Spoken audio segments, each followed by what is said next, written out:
a gente convida agora para um bate-papo Paola Cuenca, trazendo informações detalhadas sobre mais um dia de coleta de depoimentos no Supremo Tribunal Federal. E hoje foi dia de ouvir testemunhas de Anderson Torres, ministro da Justiça na época de Bolsonaro e secretário de Segurança Pública daqui do Distrito Federal durante as invasões de 8 de janeiro. Bem-vinda, Paola. Boa tarde. Boa tarde para você também, Jesus, para todo mundo que está nos acompanhando. Mais um dia aqui ouvindo as testemunhas de defesa do ex-ministro da Justiça, Anderson Torres, até porque vamos lembrar que os advogados de Anderson Torres elencaram ali 36 testemunhas para serem ouvidas na defesa, então, de Anderson Torres, ainda que várias testemunhas estejam sendo dispensadas ao longo de todo esse processo, é de fato o réu que mais elencou, mais convocou ali pessoas para serem ouvidas em todo esse trabalho de defesa. Hoje mesmo a gente teve mais 2 testemunhas sendo dispensadas pelos advogados de Anderson Torres e, portanto, nessa manhã apenas 2 testemunhas foram ouvidas. A gente está falando do ex-chefe de gabinete e do ex-secretário, que também é a mesma pessoa, ex-chefe de gabinete e ex-secretário executivo, número 2 ali no Ministério da Justiça de Anderson Torres, o brigadeiro Antônio Ramírez, e também foi ouvido o tenente-coronel da Polícia Militar do Distrito Federal, Rosivan Correia. Quando a gente está falando primeiro do depoimento de Antônio Ramírez, que foi chefe de gabinete ainda no começo ali do governo Bolsonaro para Anderson Torres, e depois, já no ano eleitoral, em 2022, se tornou o número 2, o secretário executivo, ele deu um depoimento seguindo o que a gente já tinha acompanhado na terça-feira, da estratégia da defesa de Anderson Torres, de tentar separar o ex-ministro da Justiça de vários apontamentos, acusações que acontecem dentro da denúncia sobre a trama golpista, ou seja, que Anderson Torres não fez reuniões direcionando ações de blitz da Polícia Rodoviária Federal para o segundo turno das eleições, que Anderson Torres não exercia um trabalho ali de instabilidade social, de colocar dúvida no processo eleitoral, que ele não agiu também de forma a dar um direcionamento de omissão, de fato, para a Polícia Militar do Distrito Federal sobre os ataques do dia 8 de janeiro. Isso porque quando Anderson Torres sai do governo Bolsonaro, porque o governo havia acabado com, então, a posse de Lula, ele assumiu o cargo de secretário de Segurança Pública aqui do Distrito Federal. E era, então, neste cargo que ele estava no comando da Polícia Militar. E há também o processo falando sobre uma suposta omissão da Polícia Militar diante dos ataques de 8 de janeiro, então uma relação também de Anderson Torres com esses fatos.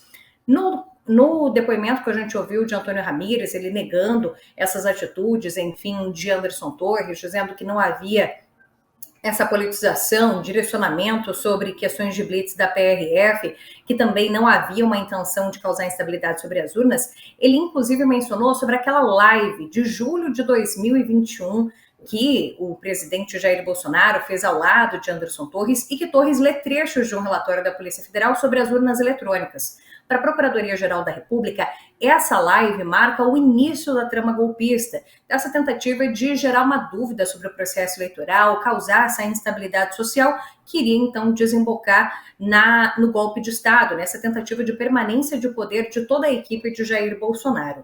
E o que Antônio Ramírez diz é que na época em que essa live aconteceu, ele era o chefe de gabinete, que ele recebeu uma ligação da Secretaria de Comunicação Social da Presidência da República, dizendo que a live semanal de Jair Bolsonaro aconteceria no Ministério da Justiça com a presença de Anderson Torres. E diz então o brigadeiro Antônio Ramírez que no momento em que eles souberam disso, já ficaram preocupados. Isso porque ele diz o seguinte: olha, a gente não tinha, vou até ler aqui o que eu fiz a anotação. Não havia indícios, sinais de problemas em votação eletrônica. E a exposição do ministro nesta live nos preocupava bastante. O que eles fizeram primeiro, de acordo com o depoimento, é fazer com que essa live não acontecesse no Ministério da Justiça. Porque, de fato, a live aconteceu no Palácio do Planalto, ou seja, no escritório de Jair Bolsonaro, né, da Presidência da República, a sede da presidência. E que, então, também Anderson Torres pudesse ficar o menos possível de tempo de tela, que ele pudesse ter uma fala técnica. E, portanto, localizaram esse trabalho da Polícia Federal, feito com o Tribunal Superior Eleitoral, justamente de análise das urnas eletrônicas, para aquela questão de sugestões de melhorias que podem ser feitas ao sistema eleitoral. E diz, então, Antônio Ramírez que foi ele quem leu o relatório, fez grifos ali no documento e falou para o Anderson Torres, olha, lê essas partes aqui que eu grifei, partes técnicas, dessa forma você se exime de dar opinião, exime de ter qualquer tipo de conflito. Bom, a questão foi que essa testemunha, assim como aconteceu também com a outra que foi ouvida hoje, foi confrontada pelo ministro Alexandre de Moraes. Isso porque Antônio Ramírez, então, já no final do governo de Jair Bolsonaro, número 2 de Anderson Torres ali no Ministério da Justiça, fez publicações nas redes sociais de críticas tanto ao ex-presidente do Tribunal Superior Eleitoral, ministro Luiz Roberto Barroso, quanto também a Flávio Dino, que à época, ali no final de 2022, já seria o futuro ministro da Justiça do governo Lula. Moraes, então, questiona sobre a questão do governo de transição, que Ramírez havia dito que foi um processo muito tranquilo, que o processo não teve nenhuma dificuldade, e ele fala assim, olha, então tem uma publicação sua aqui nas redes sociais em que você fala sobre críticas a respeito do governo, críticas que haviam sido feitas logo depois do 12 de dezembro de 2022, aqui em Brasília, em que a gente viu aquele episódio de tentativa de invasão da sede da Polícia Federal, pessoas que estavam acampadas no quartel-general do Exército vieram até a região central de Brasília, tiraram fogo em ônibus, em carros, enfim, revoltados com a prisão de um dos acampados, o indígena Sererê Chavante, tentaram invadir a sede da Polícia Federal. E, na sequência, no dia seguinte, Flávio Dino, que seria o ministro da Justiça, convocou uma coletiva de imprensa. E foi justamente sobre isso que Ramírez, que ocupava o cargo no Ministério da Justiça de Jair Bolsonaro, fez então uma publicação justamente criticando a postura de Flávio Dino. Ele escreveu o seguinte, aqui, assim funciona a esquerda, não é governo, não tem poder nem autoridade alguma sobre a matéria, mas convoca coletiva, faz estardalhaço, como sempre sem resultado prático algum, Brasil rumo a um buraco vergonhoso, Lula vergonha nacional. Moraes questionou então se ele considerava que esse comentário era um exemplo de uma transição técnica e tranquila. Foi então que Ramírez se disse arrependido, inclusive, da publicação que ele havia feito. Também foi questionado sobre uma outra publicação em que se referiu a Barroso, que era presidente do TSE no início do governo de Jair Bolsonaro como adolescente, metido a influencer. Disse que escreveu na emoção, que exagerou na tinta, se arrepende dessas publicações, porque entende que são opiniões pessoais que não deviam estar publicadas ali nas redes sociais. Paola, a gente tem aqui também um trecho que você já nos adiantou, que chamou a atenção no depoimento, na coleta de depoimento hoje, Alexandre de Moraes ironizando o depoimento ou uma fala em específico do tenente-coronel Rosivan Correia de Souza, da PM daqui do Distrito Federal, Polícia Militar daqui do Distrito Federal, quando questionado sobre a subordinação da PM à Secretaria de Segurança Pública daqui do Distrito Federal, que naquele momento tinha como titular, justamente, Anderson Torres. Queria que você trouxesse os detalhes desse ponto ali, dessa conversa ali, dessa coleta de depoimento. Pois é, depois dessa coleta de depoimento de Antônio Ramírez, que já teve justamente esse confronto da testemunha pelo ministro Alexandre de Moraes, a gente viu algo parecido também acontecer com o depoimento de Rosivan Correia, que é tenente-coronel da Polícia Militar aqui do Distrito Federal, porque ele foi ouvido justamente nessa tentativa da defesa de tentar afastar Anderson Torres, enquanto secretário de Segurança Pública do DF, no dia dos ataques de 8 de janeiro, como essa pessoa que teria que ter dado uma ordem específica para a Polícia Militar do Distrito Federal para impedir toda aquela ação. E foi nessa situação que, logo de cara, os advogados de Anderson Torres questionaram se a Polícia Militar do Distrito Federal tinha uma relação de subordinação à Secretaria de Segurança Pública do DF. O tenente-coronel, a testemunha que estava sendo ouvida, disse que essa relação não existia. Outras perguntas foram feitas e no momento em que foi aberto para as outras partes, o Procurador-Geral da República, Paulo Gonet, reforçou esse questionamento. Olha, pelo que entendi, você falou que a PM do DF não é subordinada à Secretaria de Segurança Pública, só que no organograma que está disponível, não é isso que acontece. O próprio advogado de Anderson Torres interrompeu, dizendo que não é sobre o organograma que estava sendo dito, existia assim, a previsão de que não há essa subordinação no próprio regimento, enfim, em outro decreto. E nesse momento, então, o próprio ministro Alexandre de Moraes, ele toma a palavra. Vou até aqui também ler as anotações. Porque no momento em que ele fala isso, que não tem essa relação de subordinação, volta a afirmar, Moraes interrompeu e falou: doutor, olha, eu fui secretário de Segurança Pública. Vamos lembrar que Moraes foi secretário de Segurança Pública do Estado de São Paulo entre 2015 e 2016. E ele continua: há uma relação de total subordinação. É a Secretaria de Segurança Pública que comanda a Polícia Militar e a Polícia Civil.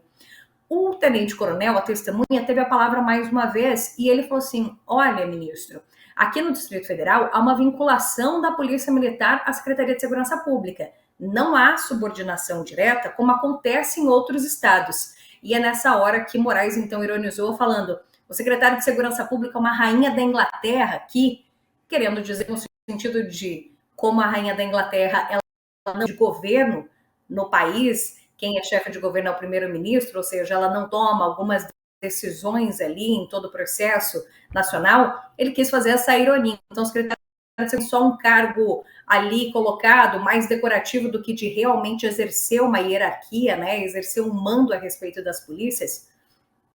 E nesse sentido, depois disso, a gente vê a testemunha afirmando que o que aconteceu, na verdade, é que no governo de Ibanez Rocha, atual governador aqui do Distrito Federal, enfim, que foi reeleito nas últimas eleições, um reforço do vínculo entre essa pública e a Polícia Militar. Moraes, então, questiona o que é que a testemunha compreende por vínculo. E ele acaba dizendo que é uma espécie de subordinação, seria uma certa subordinação. E nesse momento, então, o advogado de Anderson Torres até tenta argumentar que tem no regimento interno da secretaria que não tem essa subordinação, mas Moraes rebate mais uma vez, fala que já participou do Conselho de Secretários de Segurança Pública, tem esse conhecimento da relação do Distrito Federal. Ele completa falando: sou amigo pessoal do atual secretário de Segurança Pública. Querer dizer que a secretaria não exerce hierarquia sobre as polícias é querer dizer também que um eventual presidente da República não é comandante-chefe das Forças Armadas. Moraes, então, encerrou o debate, diz que ia analisar os documentos que são trazidos pelos advogados de Anderson Torres, mas a gente teve mais esse embate aqui no momento que se deu a oitiva das testemunhas. Paola, é muito depoimento, a gente está acompanhando aí vários dias de coleta de depoimentos e, em paralelo, o Supremo Tribunal Federal analisando a possível participação dos integrantes daqueles outros núcleos. A gente tem assim dividido núcleo 1, 2, 3, 4 e 5, se eu não me engano.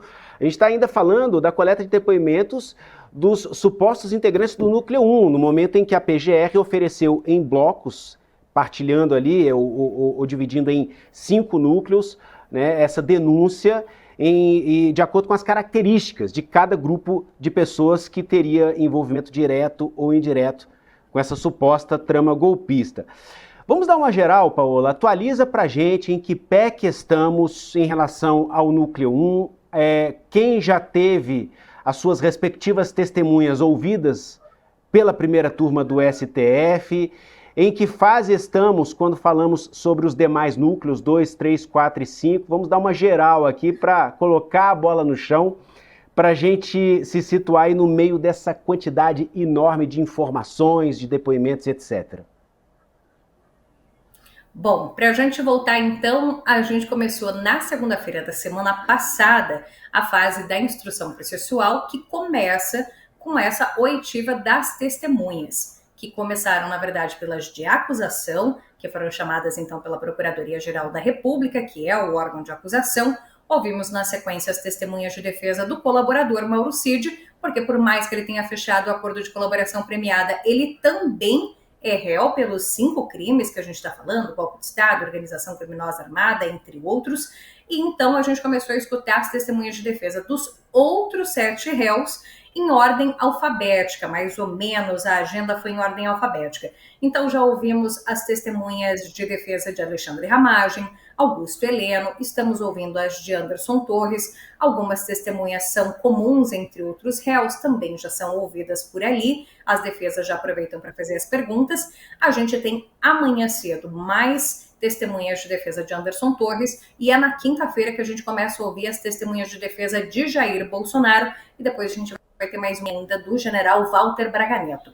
A previsão é de que essa oitiva das testemunhas de defesa seja encerrada na próxima segunda, dia 2 de junho. E a partir daí, continua a etapa da instrução processual, com os advogados de defesa podendo solicitar uma nova perícia de um documento, eles podem olhar aqueles materiais colhidos pela Polícia Federal, da investigação, e decidir, olha, quero que uma outra pessoa me esclareça esse outro ponto, é chamada também uma nova oitiva. Outros processos podem acontecer para depois a gente ter a etapa de interrogatório dos réus, que é o momento então que os réus vão poder falar, vão poder dar suas versões. Tudo isso sobre o núcleo 1 de toda essa ação a respeito da trama golpista, o núcleo 1 que é formado por aquele núcleo crucial, que seriam os autores intelectuais, o grupo que tem o ex-presidente Jair Bolsonaro.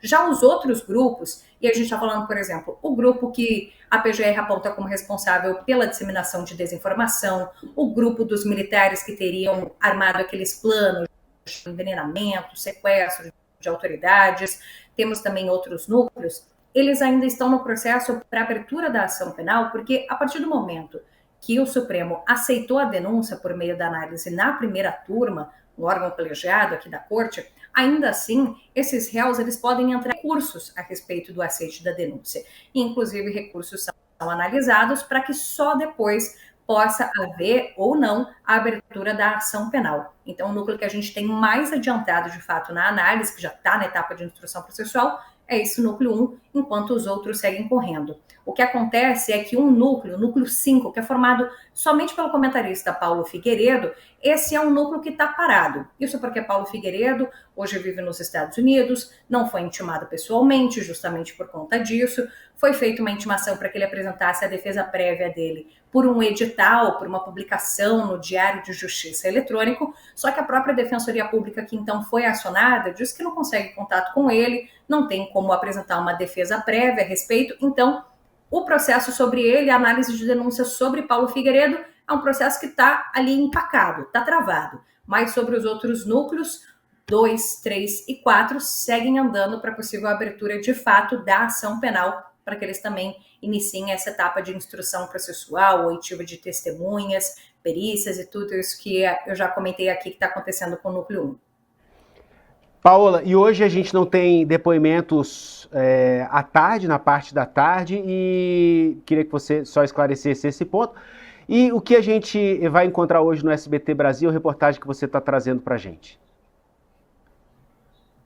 Hoje, agora à tarde, a gente não tem depoimentos porque os ministros estão em sessão de julgamento plenária. Nesse momento mesmo, os 11 ministros eles estão aqui no plenário do Supremo Tribunal Federal. Digo aqui no plenário porque eu estou no segundo andar do prédio, o plenário fica ali no térreo, então eles estão aqui abaixo já fazendo esse julgamento dessa quarta-feira sobre outros assuntos, outros processos que estão colocados na pauta, não tem nada a ver com a ação do golpe, então estão nessa outra etapa. Amanhã a gente também não tem depoimentos na parte da tarde, porque também existe a sessão de julgamento sobre outras matérias que estão tramitando por aqui, mas de toda forma, a gente tem essa agenda que está acontecendo por agora, e os depoimentos para amanhã, já até adianto que vamos ter diversas autoridades, por exemplo, o ministro da Economia, Paulo Guedes, do governo Bolsonaro, está entre as testemunhas que vão falar, que vão ser ouvidas.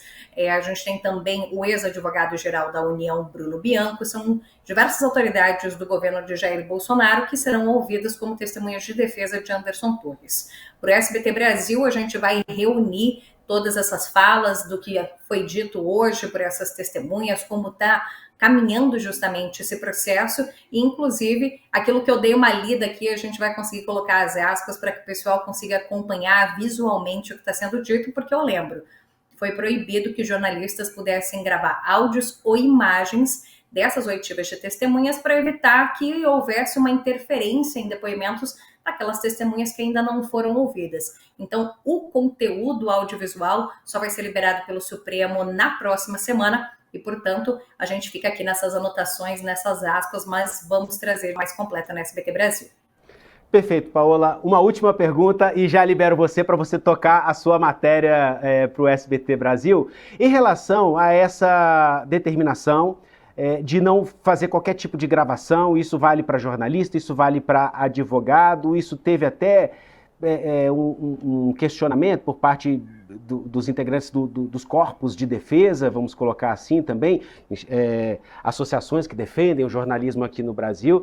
Eu queria que você explicasse o motivo dessa decisão, quem tomou essa decisão e se isso ainda está repercutindo aí nos corredores aí do Supremo Tribunal Federal, entre jornalistas e entre advogados e, claro, o motivo principal dessa decisão tomada na primeira turma, nesse caso em específico. Paola? A decisão ela foi divulgada, tornada pública em um despacho do próprio ministro Alexandre de Moraes, que eu lembro é o relator dessa ação penal. O ministro deu a justificativa dessa proibição no artigo 210 do Código de Processo Penal, que fala justamente sobre essa incomunicabilidade entre as testemunhas, justamente para tentar evitar que uma testemunha tenha acesso ao que foi dito hoje por uma das outras que vão ser ouvidas, para que não interfira no que ela vai falar sobre o que ela tem de versão, o que ela tem de conhecimento sobre aqueles fatos que acontecem. E a decisão do ministro diante desse artigo foi de que então haveria a proibição da gravação de áudios e imagens, mas os jornalistas foram liberados para acompanhar esses depoimentos em uma sala aqui do Supremo, de forma específica. A gente tem um telão onde está sendo transmitida a videoconferência da oitiva dessas testemunhas, então a gente pode acompanhar, anotar aquilo que está acontecendo, mas não podemos gravar nem áudio e nem vídeo. Um conteúdo que vai ser tornado público ao final de todas as oitivas de testemunhas, que vai acontecer na próxima semana, ali depois do dia 2 de junho, provavelmente no final da segunda-feira, 2 de junho, ou na terça-feira, esse material já deve estar divulgado pelo Supremo Tribunal Federal, todas as gravações dessa tomada de depoimentos. De fato, logo que saiu essa decisão, houve uma repercussão entre órgãos, principalmente de defesa do jornalismo, sobre a impossibilidade de fazer a gravação da imagem, do áudio, mas ainda ter acesso às informações. Mas o que a gente tem é a manutenção dessa decisão. Na própria videoconferência, do que aparece no telão para a gente, tem uma tarja abaixo de todas as pessoas que estão sendo ouvidas, com um reforço de que é proibido fazer gravação de áudio, de imagem daquilo que está sendo transmitido, da videoconferência que está sendo realizada, enfim, adaptação ao processo do que acontece agora, mas na expectativa da liberação de todo o conteúdo.